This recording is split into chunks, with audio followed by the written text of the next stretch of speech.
Hello everyone, welcome और welcome back to एनप्रेप।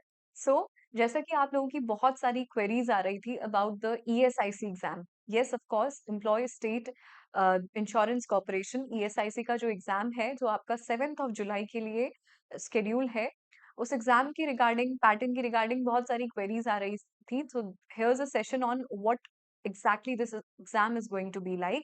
सो यहाँ पर सबसे पहले तो ईएसआईसी के बारे में वैकेंसी का जो नोटिफिकेशन है उसको एक बार देख लेते हैं।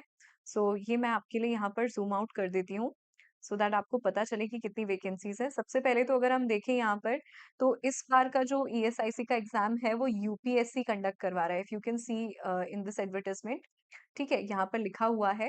एंड ये जो आपका एडवर्टाइजमेंट है, इसमें आप देख सकते हो कि यहाँ पर टोटल नंबर ऑफ वैकेंसीज जो है 1930 वैकेंसीज हैं, यानी कि 1900, लिख लेती हूँ मैं यहाँ पे, 1930, ठीक है, यानी कि 1930 वैकेंसीज यहाँ पर हैं।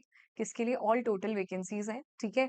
और ये जो वैकेंसीज है फॉर नर्सिंग ऑफिसर, ठीक है, इन ईएसआईसी।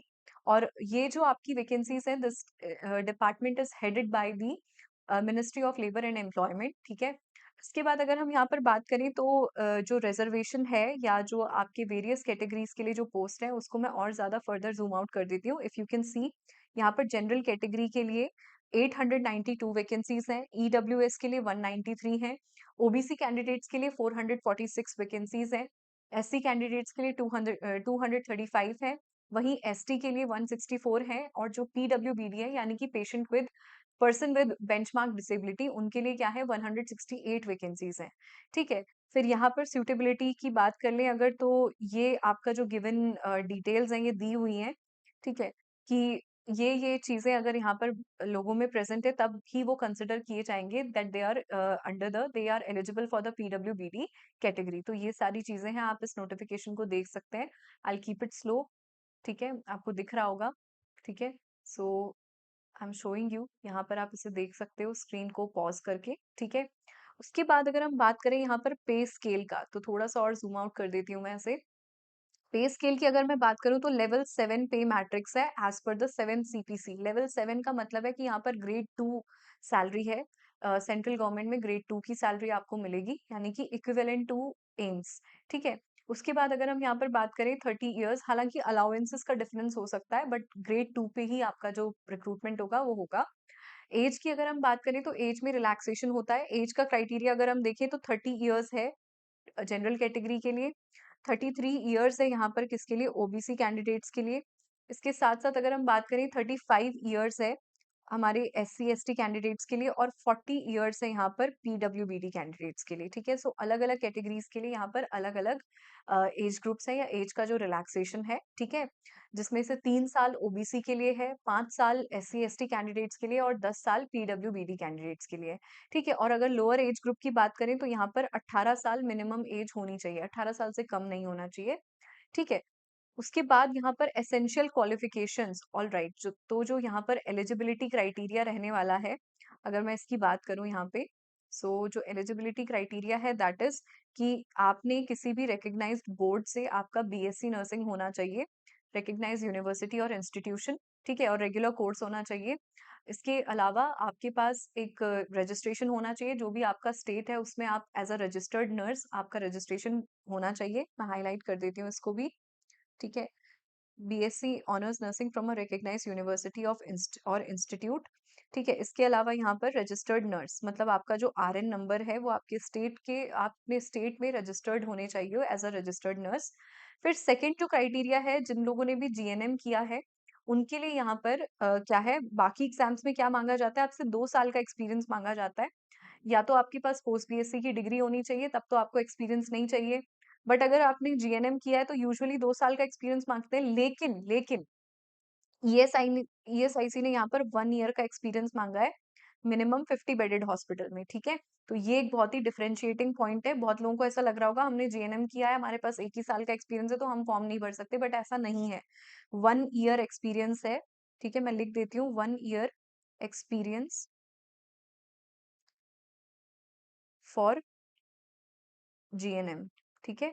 बाकी एग्जाम्स में 2 साल मांगते हैं, बट यहाँ पर आपका क्या है, सिर्फ 1 साल का एक्सपीरियंस मांगा हुआ है, 1 year experience for GNM candidates, ठीक है। इसके अलावा यहाँ पर बाकी ये सारी चीजें आपके मतलब आपको ये सारा काम आना चाहिए। ड्यूटीज यहाँ पर मेंशन्ड है कि क्या क्या चीजें आपसे एक्सपेक्ट की जा रही हैं कि जब आप रिक्रूटमेंट आपका होगा तो आपको ये सारे काम आने चाहिए। तो ये आपका क्या है, एक्सपेक्टेड ड्यूटीज है। बाकी डिटेल्स की अगर हम बात करें यहाँ पर, तो ये तो आपका था इस तरीके से। उसके बाद अगर मैं यहाँ पर आपसे बात करूँ कि एग्जाम की जो फॉर्म फिलिंग की जो डेट थी वो कब से स्टार्ट हो गई थी, तो यहाँ पर लिखा हुआ है कि ये आपका 27th, ठीक है। क्लोजिंग डेट जो आपका स्टार्टिंग डेट था वो क्या था, 7th ऑफ मार्च था। यानी कि 7th मार्च से आपका स्टार्ट हो गई थी फॉर्म फिलिंग, ठीक है। और लास्ट डेट क्या थी यहाँ पर, 27th मार्च, ठीक है। लास्ट डेट थी 27th मार्च, और करेक्शन डेट थी आपकी जो आपका क्या था, 28 मार्च से लेके 3rd अप्रैल तक आपकी क्या थी, करेक्शन डेट्स थी, ठीक है। सो ये भी अब क्लोज हो चुकी है ऑफिशियली। इसके बाद यहाँ पे ये सारी चीजें आपके इंस्ट्रक्शंस थे कि इस तरीके से आपको क्या करना है, फॉर्म फिलिंग करनी है, ठीक है।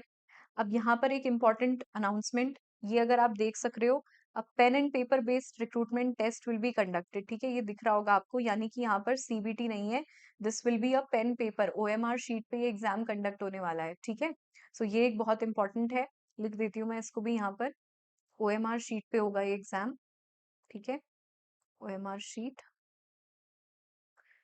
चलिए। नेक्स्ट अगर हम यहाँ पर बात करें तो स्कीम एंड सिलेबस की बात कर लेते हैं, ठीक है। कि कौन कौन से सब्जेक्ट्स यहाँ पर आपसे पूछे जाएंगे, ठीक है। क्या क्या आपका सब्जेक्ट्स रहेगा, कौन से सब्जेक्ट का कितना वेटेज रहने वाला है। सो यहाँ पर हम बात कर लेते हैं अबाउट द, अभी जो कल के ही एडवर्टाइजमेंट में जो कल ही नया आपका वो आया है, सर्कुलर आया है, उसमें ये चीजें मेंशन्ड हैं, ठीक है। अगेन उन्होंने यहाँ पर क्या किया है, हाईलाइट किया है इस चीज को, ठीक है। देव गिवन की 892 वैकेंसीज, इस तरीके से उन्होंने सारी जो वैकेंसीज है उनको आपके लिए अनाउंस कर दिया है दोबारा से कि ये इतनी वैकेंसीज हैं, टोटल 1930 है, तो उसमें डिवीजन कितना है पर कैटेगरी। फिर इसमें क्या था, नेक्स्ट जो एक इम्पॉर्टेंट इन्फॉर्मेशन थी वो थी एग्जाम की डेट और टाइम से रिलेटेड। तो डेट तो इन्होंने पहले ही अनाउंस कर दी थी। डेट क्या है यहाँ पर एग्जाम का, 7 जुलाई, 7 जुलाई संडे 2024 को यहाँ पर आपका एग्जाम होने वाला है। उसके बाद जो टाइम रहेगा, that is from 2 PM to 4 PM, ठीक है। 2 से 4 बजे तक 2 घंटे का ये पेपर होने वाला है, ठीक है। और सब्जेक्ट का जो कोड है नर्सिंग 02, क्योंकि ईएसआईसी की और भी बहुत सारी वैकेंसीज आई हैं अलग अलग डिपार्टमेंट्स में, तो नर्सिंग का जो एग्जाम का कोड है that is going to be 02, ठीक है। फिर अगर हम यहाँ पर बात करें कि कैंडिडेट्स को कम से कम 1.5 घंटे पहले अपना जो उनका अलॉटेड टाइम है या जो अलॉटेड वेन्यू है जहाँ पर एग्जाम सेंटर होगा उसमें रिपोर्ट करना है, ठीक है। लिखा हुआ है यहाँ पर 90 minutes, 1.5 hour before the scheduled commencement of the test, ठीक है। फिर यहाँ पर 30 मिनट पहले आपका जो वेन्यू है वो क्लोज हो जाएगा, ठीक है। लिख लेते हैं यहाँ पर, entry into the test venue will be close 30 minutes before the scheduled commission of the recruitment test. That is मतलब यहाँ पर अगर 2 बजे से पेपर शुरू है तो 1:30 बजे आपका जो सेंटर है, एग्जाम सेंटर है, उसके डोर्स बंद हो जाएंगे, मतलब 1:30 बजे के बाद आपको एंट्री नहीं मिलेगी। 1.5 घंटे पहले एंट्री शुरू हो जाएगी, ठीक है। और 30 मिनट पहले एंट्री बंद हो जाएगी 1:30 बजे, ठीक है। उसके बाद अगर हम यहाँ पर बात करें तो एडमिट कार्ड के लिए क्या इंस्ट्रक्शंस हैं, तो यहाँ पर आपको हार्ड कॉपी यानी कि प्रिंटेड प्रिंटेड कॉपी लेके आना है एडमिट कार्ड का, ठीक है। लिख देती हूँ मैं यहाँ पर, printed copy of admit card, printed admit card, ठीक है।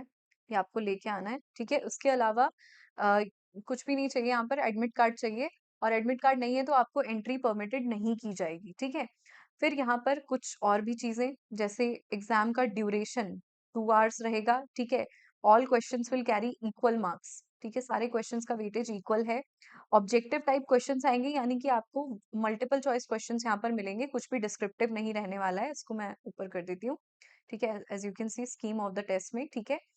और मीडियम मीडियम की अगर हम यहाँ पर बात करें तो पहले ऐसा होता था, कुछ पहले क्या, कुछ एग्जाम्स में अभी भी होता है कि आपका जो पेपर है वो पूरा हिंदी और इंग्लिश दोनों लैंग्वेजेस में आता है, बट यहाँ पर इंग्लिश में ही होगा पेपर, ठीक है। इसके अलावा अगर हम बात करें कि हर नेगेटिव आंसर का, ठीक है, क्या रहेगा यहाँ पर, 1/3, ठीक है। मतलब अगर आप 3 क्वेश्चंस गलत करे हो तब आपका 1 नंबर कटेगा, ठीक है। तो नेगेटिव मार्किंग का भी मैं लिख देती हूँ यहाँ पर, नेगेटिव मार्किंग कितनी है यहाँ पर, 1/3, नेगेटिव मार्किंग 1/3, 1/3 है, ठीक है, so this is your negative marking.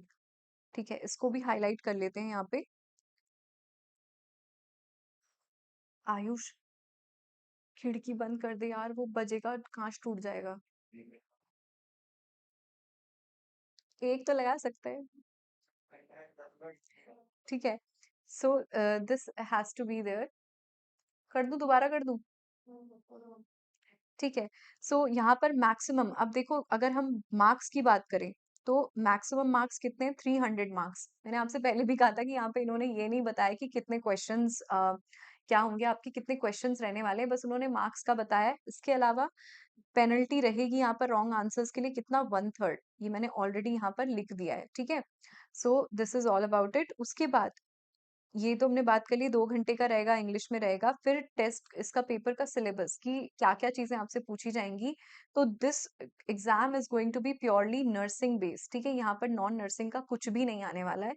लिख देती हूँ मैं इसको, नो, कुछ भी पेपर में नॉन नर्सिंग से नहीं आएगा।